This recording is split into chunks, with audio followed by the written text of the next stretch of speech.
Baik, bismillahirrahmanirrahim. Assalamualaikum warahmatullahi wabarakatuh. Alhamdulillah, alhamdulillahirabbil alamin. Wassalatu wassalamu ala asrofil anbiya'i wal mursalin wa ala alihi wa ashabihi rasulillah ajmain. Amma ba'du. Disyukur kehadiran Allah Subhanahu wa taala yang mana kita pada pagi hari ini masih diberikan nikmat kesehatan, nikmat iman, sehingga kita dapat melaksanakan aktivitas sehari-hari kita. Salawat serta salam tak lupa kita hadiahkan ke junjungan alam baginda Rasulullah sallallahu alaihi wasallam dan mengucapkan Allahumma sholli ala sayyidina Muhammad wa ala alihi sayyidina Muhammad. Semoga dengan banyaknya kita bersolawat dengan beliau, kelak ia milik kiamah kita diakui sebagai umatnya dan mendapat syafaatnya. Amin ya rabbal alamin. Baik teman-teman, di sini saya akan melanjutkan diskusi kita pada minggu lalu, yaitu akad ijarah muntahiyah bitamlik atau IMBT. IMBT merupakan perjanjian akad sewa menyewa yang diakhiri pemindahan hak milik dengan cara jual beli atau hibah di akhir masa sewa. Dalam konsepsi hukum Islam, akad IMBT sudah sesuai dengan asas-asas hukum, dan sebagian syarat akad yang tidak terpenuhi yaitu syarat adanya kepastian hukum. Sedangkan dalam perspektif kitab undang-undang hukum perdata, perjanjian IMBT merupakan perjanjian tidak bernama yang timbul dari adanya asas kebebasan berkontrak. IMBT sudah sesuai dengan syarat dan hukum unsur-unsur perjanjian. Akibat hukum IMBT yaitu hak dan kewajiban. Dasar hukum dan ketentuan akad ijarah muntahiyah bitamlik. Dasar hukum dan ketentuan akad ijarah diatur dalam Fatwa Dewan Syariah Nasional Majelis Ulama Indonesia DSN MUI nomor 27 tahun 2002. Selain menjelaskan pengertian dari akad tersebut, Fatwa DSN MUI juga menyebutkan ketentuan transaksi dengan akad ijarah yang meliputi janji pemindahan kepemilikan disepakati di awal akad. Ijarah adalah wa'ad yang hukumnya tidak mengikat. Apabila janji itu ingin dilaksanakan, maka harus ada akad pemindahan kepemilikan yang dilakukan setelah masa ijarah selesai. Yang kedua, al-muntahih atau bi al-tamlik harus melaksanakan akad ijarah terlebih dahulu.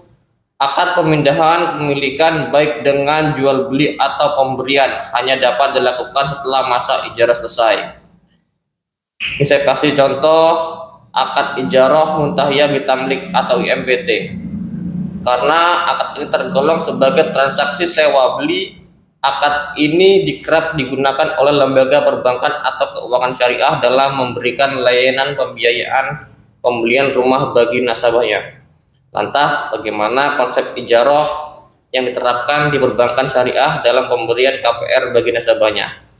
Contoh akadnya, akad ijarah muntahiyah bitamlik dalam pengajuan KPR syariah adalah misalnya ada hendak membeli rumah di premium atau di salah satu kompleks perumahan dengan metode KPR ke lembaga perbankan syariah.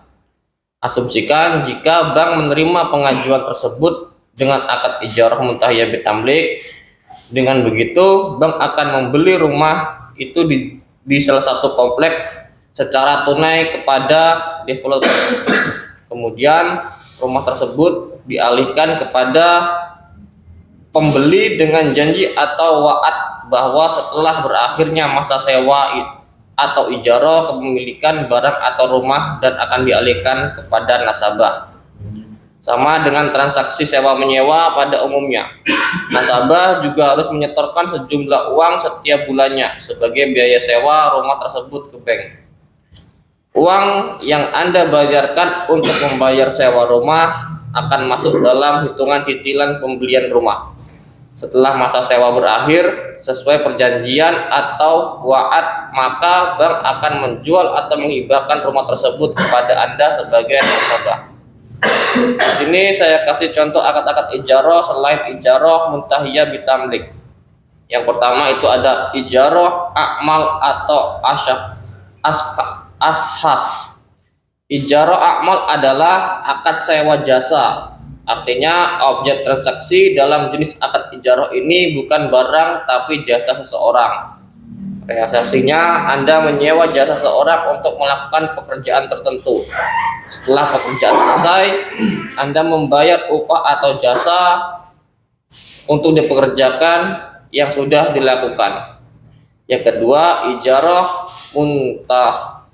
muthalak atau ala al-ayan. Akad ijarah muthalak merujuk pada perjanjian sewa yang berkaitan dengan pemanfaatan barang. Jenis akad ijarah ini digunakan ketika seseorang menyewa suatu barang dengan maksud untuk mendapatkan manfaat barang tersebut. Yang ketiga itu ada ijarah mushufah fi al-jimah. Jenis akad ijarah ini dapat diartikan sebagai perjanjian sewa atau manfaat dari suatu barang, dana atau jasa. Pada prakteknya di dalam perjanjian tersebut hanya dijelaskan mengenai karakteristik dan spesifikasi barang yang menjadi objek sewa menyewa. Yang keempat yaitu ada ijarah tashiliyah. Ini adalah jenis akad ijarah yang dalam perjanjiannya tidak disertai ketentuan pemindahan hak atas barang tersebut. Itu tadi sedikit pembahasan kita tentang akad ijarah muntahiyah bitamlik. Buat teman-teman, apabila ada yang ingin diskusikan, dipersilakan.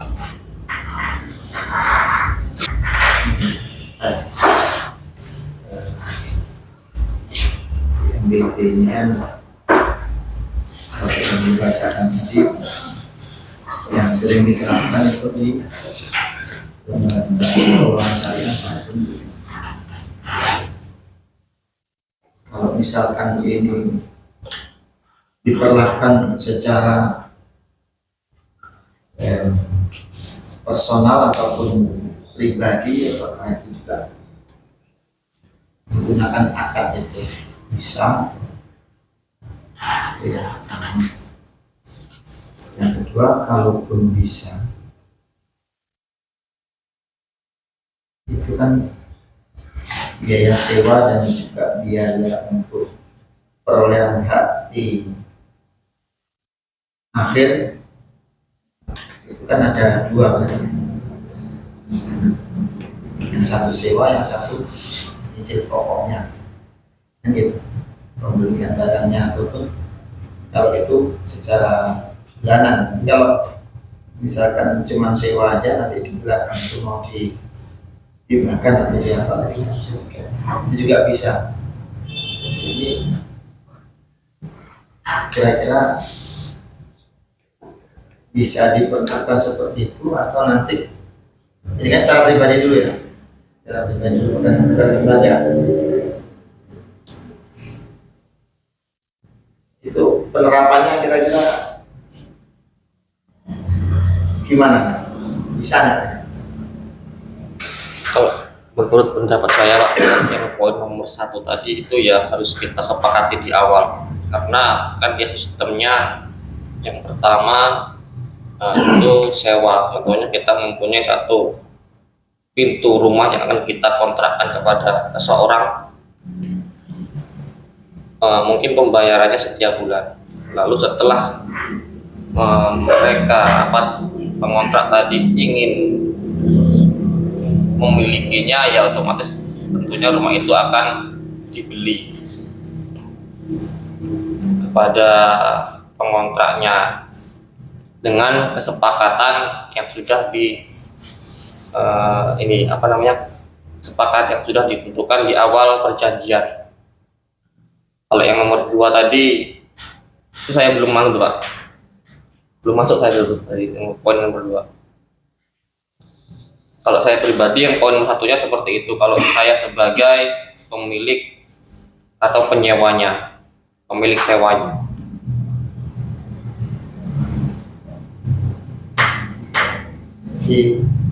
Disepakati di awal. Iya. Di poin nomor 1-nya. Ada lagi teman-teman? Masalah pekerjaan?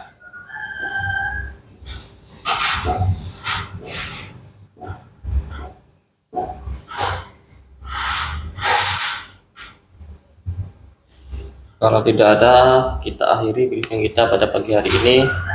Wabillahi taufiq wal hidayah. Assalamualaikum warahmatullahi wabarakatuh. Waalaikumsalam warahmatullahi wabarakatuh.